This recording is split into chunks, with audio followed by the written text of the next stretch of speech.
போப்பாண்டவர் முயற்சி எடுத்து அந்த மைக்கேல் நாடனே விடுதலையாகிறார். டெல்லிக்கு வருகிற போது அவரை பிரதமராக இந்திரா காந்தி, அன்றைக்கு நாடாளுமன்ற உறுப்பினராக இருந்த லால்ஜி கி மனோகரன் ஆகியோர் அவரை வரவேற்கிறார்கள். அந்த மைக்கேல் நாடனே கேட்கிறார், நான் விடுதலையாவதற்கு போராடிய தமிழ்நாட்டிலே அந்த அண்ணா எங்கே என்று கேட்கிறார்.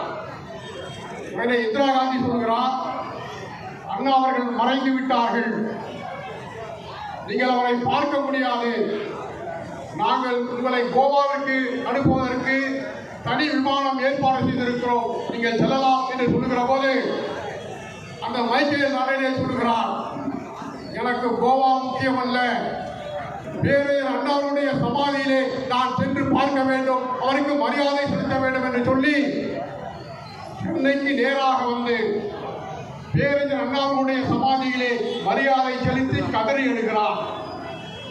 இப்படிப்பட்ட மனிதநேயம் மிக்கவர் தான் பேரறிஞர் அண்ணா அவர்கள். அண்ணா அவர்கள் குறைந்த நாட்களே தான், ஒரு 1.5 வருடம் முதலமைச்சராக இருந்தார், மறைந்து விட்டார். அண்ணா அவர்கள் மறைந்த போது அவருக்கு இருந்த சொத்து காஞ்சிபுரம் தேனம்பாக்கத்திலே 1 ஏக்கர் இடம், அதே போல காஞ்சிபுரம் சின்ன காஞ்சிபுரத்திலே ஒரு சின்ன வீடு, நுங்கம்பாக்கம் அவனி ரோட்டிலே ஒரு வீடு, இதுதான் அவருடைய சொத்து.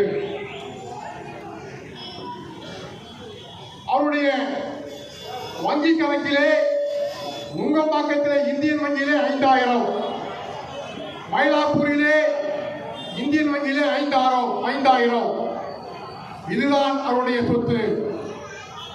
புரட்சித் தலைவர் எம்ஜிஆர் அவர்கள் திரைப்படத்துறையிலே சிறப்பாக நடித்து பெரும் பொருள் ஈட்டினார்கள். ஆனால் முதலமைச்சராக 11 ஆண்டு காலம் இருந்தபோது எந்த ஒரு சொத்தையும் வாங்கவில்லை.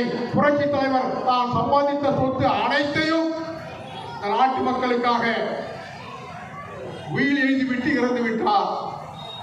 ஆனால் இன்றைக்கு தமிழ்நாட்டிலே நடைபெறுகிற அரசாங்கம் 9.5 லட்சம் கோடி ரூபாய் கடன் வைத்திருக்கிறது.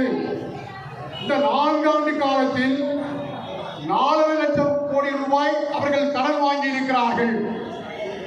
இந்த கடனை யார் அடைப்பது என்று கேட்கிற போது டாக்டர் சுப்பிரமணிய சாமி சொல்கிறார், தமிழ்நாடுடைய வாரிசுகள், முதலமைச்சராக இருக்கிற ஸ்டாலின், துணை முதலமைச்சராக இருக்கிற